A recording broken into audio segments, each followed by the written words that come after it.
Leaves from my journal, Logan Pierce's daily writings from the Washington, D.C. South Mission. Day 79, June 15th, 2006. P-Day. Topics to address in my journal. Letters to address to my family. Busy, busy, busy.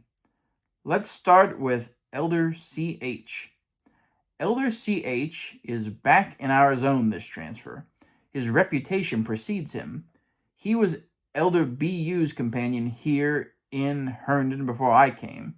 I was told of there's really no other word for it, the exploits of Elder C.H. Every missionary here has their favorite Elder C.H. story. Elder B.A. told me before he went home of the time when he was on exchange with Elder C.H. This happened in Reston. Elder B.A. was leading the way. Elder C.H. was trying to keep up. Elder B.A. was a very fast biker, and Elder C.H., to put it politely, wasn't. I can relate. Elder B.A. went whizzing down the hill as Elder C.H. made it to the top. At this point, his bike chain broke. Elder C.H. looked down at his broken chain, and when he looks up, he can't see Elder B.A. anymore. So he starts coasting down the steep hill. He can't pedal because his chain broke. He picks up speed and unknowingly passes the street that Elder B.A. turned into. Elder B.A., who realizes something must have gone wrong when he doesn't see his companion behind him, starts pedaling back up the steep hill to find out what happened to Elder C.H. They kept looking for each other. They were separated for hours. I've heard many other examples, but that's a classic C.H. moment. Elder C.H. wasn't even supposed to be Elder B.U.'s companion. Elder C.H. is a Spanish-speaking missionary. You may ask, well, why was Elder C.H. paired up with Elder B.U.? Because Elder B.U.'s previous companion went home. He'd only been out on his mission 7 months. His name was Elder N.E. He just couldn't do this anymore, he said. When he went home, he'd only been Elder B.U.'s companion for 5 days. He needed an emergency transfer, so for the next 5 weeks, Elder C.H. was asked to come in and help Elder B.U. turn Herndon around. They were in the middle of a transition. The potential investigators were increasing. Herndon was really shaping up. That's when the new transfers happened. Elder C.H. was called back to the Spanish area. Elder B.U. was called to be a district leader and a trainer in Herndon. That was also day 23 in my journal, April 20th, 2006.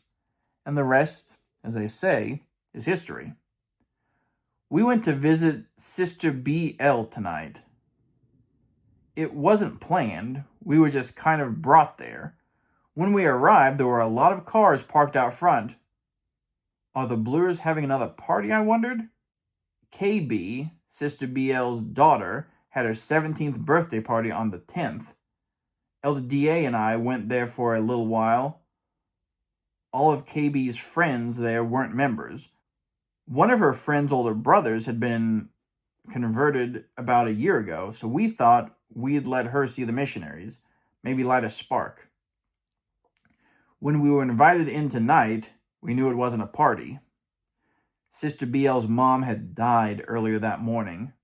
A bunch of the members from the Herndon ward, including Sister H., were there to comfort her. Sister B.L.'s never one to wear her emotions on her sleeve. Every time I've been around her, she's always had a funny comment or story. Tonight, though, she was a little vacant. Understandably so. Those eyes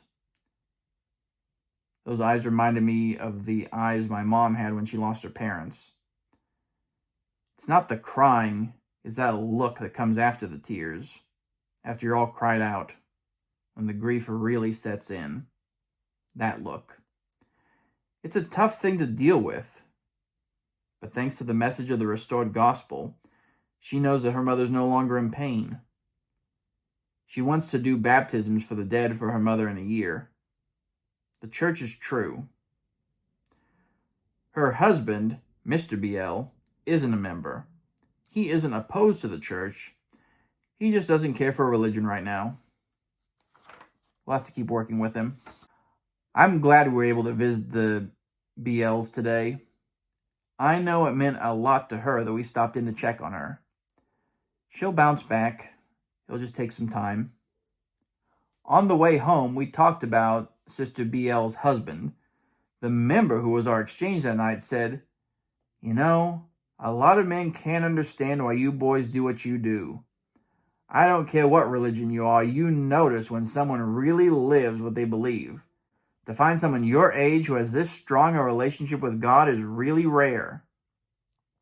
Then I said, "Yeah, it's hard to get men to be converted. Young men or women who are looking for answers we can talk to, and mothers with their children can become converted, but the adult male is harder. He's harder because he's either set in his ways and won't change, or just never really saw the importance in having a strong relationship with God. I'm not saying this from experience, because I don't have any." Elder DA liked that quote, so it'll join the ranks of dolphin-safe tuna nets and hamburgers. I'm not saying this from experience, because I don't have any.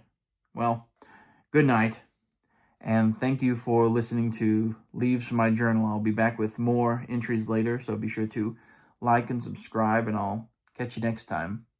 Bye.